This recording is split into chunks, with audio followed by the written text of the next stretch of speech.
Hey guys, welcome back to the channel. Today we're talking about simple living and productivity. More specifically, how can you simplify your day, simplify your life, and actually do more. The first thing to explore is what you want in life, what you really want.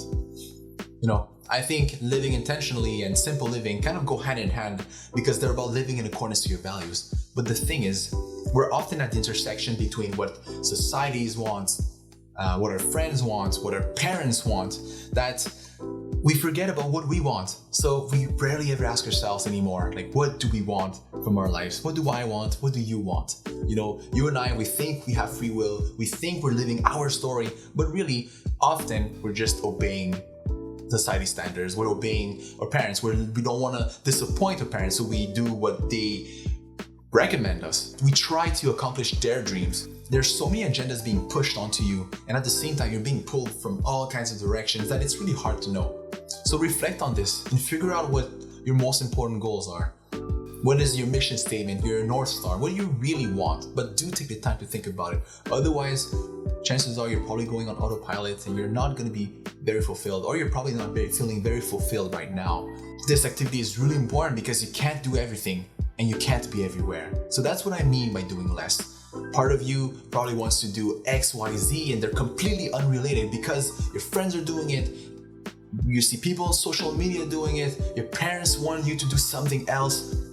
You're like in the middle and you're being pulled, and there's nothing but stress generated from that. So that's the first thing that you need to do. You need to focus your time and energy on what's important to you, not on things that you feel pressure to do because everyone is doing. Which brings me to my next point. So once you've established what you want to progress on, what you want to improve on, what you want in your life, find your non-negotiables. Your non-negotiables are your action steps, the things that are going to take you from point A, which is where you're now, to point B, where you want to be.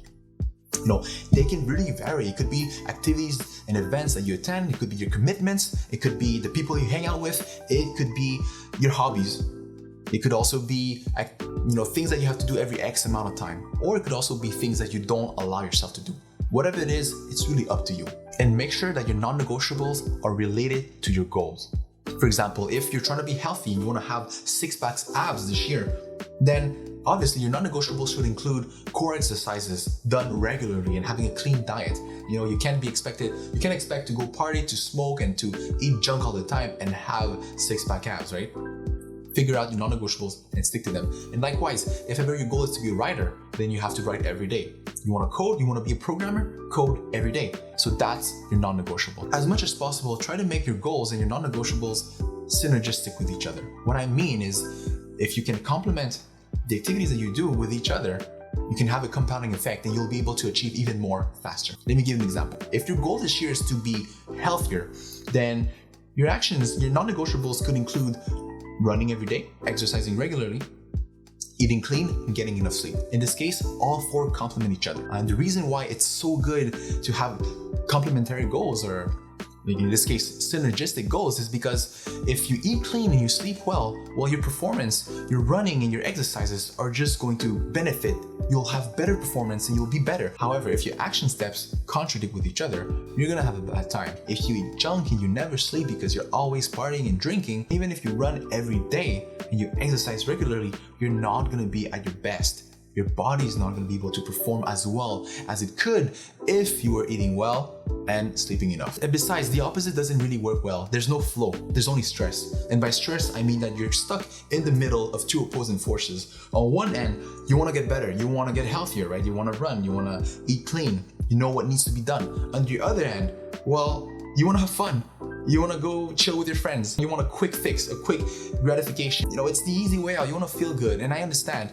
But if you can't complement them, you're gonna go against them. So in this case, I think focusing on a few priorities will yield better outcomes for you in the long run. Making little progress in like 10, 15 areas in your life is not as important as making significant progress in a few key areas in your life. It might feel like it because of FOMO, but I assure you that it's not. So Tim Ferriss actually talks about being a specialized generalist, and he recommends combining a few selected valuable skills unless you're really good at what you do. And while he's not talking about the same thing, I think this concept is very applicable to today's topic. because it's almost like we have too many options out there. So with his recommendation, this concept in mind, I think it's better to find a few goals, a few areas that you want to work on, and to be committed. I personally have so many things I want to do, I want to learn, I want to work on, but I've learned that I must prioritize. Again, you and I, we can't be everywhere and we can't do everything. For example, I'm working a 9-to-5 job in a pretty competitive environment right now, and I want to perform, I want to bring value, so I invest more time, I work extra hours, you know? At the same time, I want to be healthy, I want to get enough sleep, I want to take care of my parents, I want to learn how to code, I want to improve my work skills, I want to read more, I want to be everywhere, I want to have a social life, all this without burning out. And you know, the list goes on, and I'm sure you have your own never-ending list too. But this is to say that, again, whatever you choose, whatever you do is an opportunity cost, because the time that you spend on X is time that you can't spend on Y. Your time is valuable.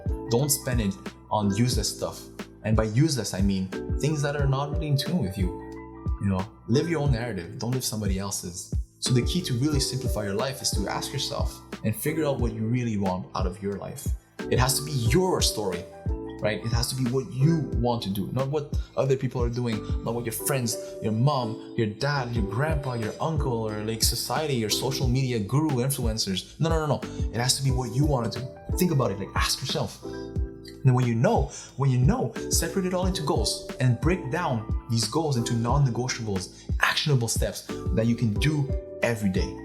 And be committed. I don't think there's a one size fits all. So ultimately, you have to make the decision. You have to figure this all out. But do take the time to reflect on this. Otherwise, you might end up living your life on autopilot like the average person. I wish I could tell you, hey, just download this Notion app, this Notion template, this productivity app, or whatever. But that's not gonna fix the underlying issue. The underlying issue is that most of us are just going through life on autopilot, living somebody else's agenda, somebody else's narrative. What you gotta do is live your story. Come up with what you want to create, what identity you want to have. Work on that first. So, you know, don't do what everybody does. Do what you gotta do. What you gotta do is you. So do you. I don't know if that made sense, but thank you for watching. I hope you find it useful. And that being said, I will see you guys in the next one. Bye-bye.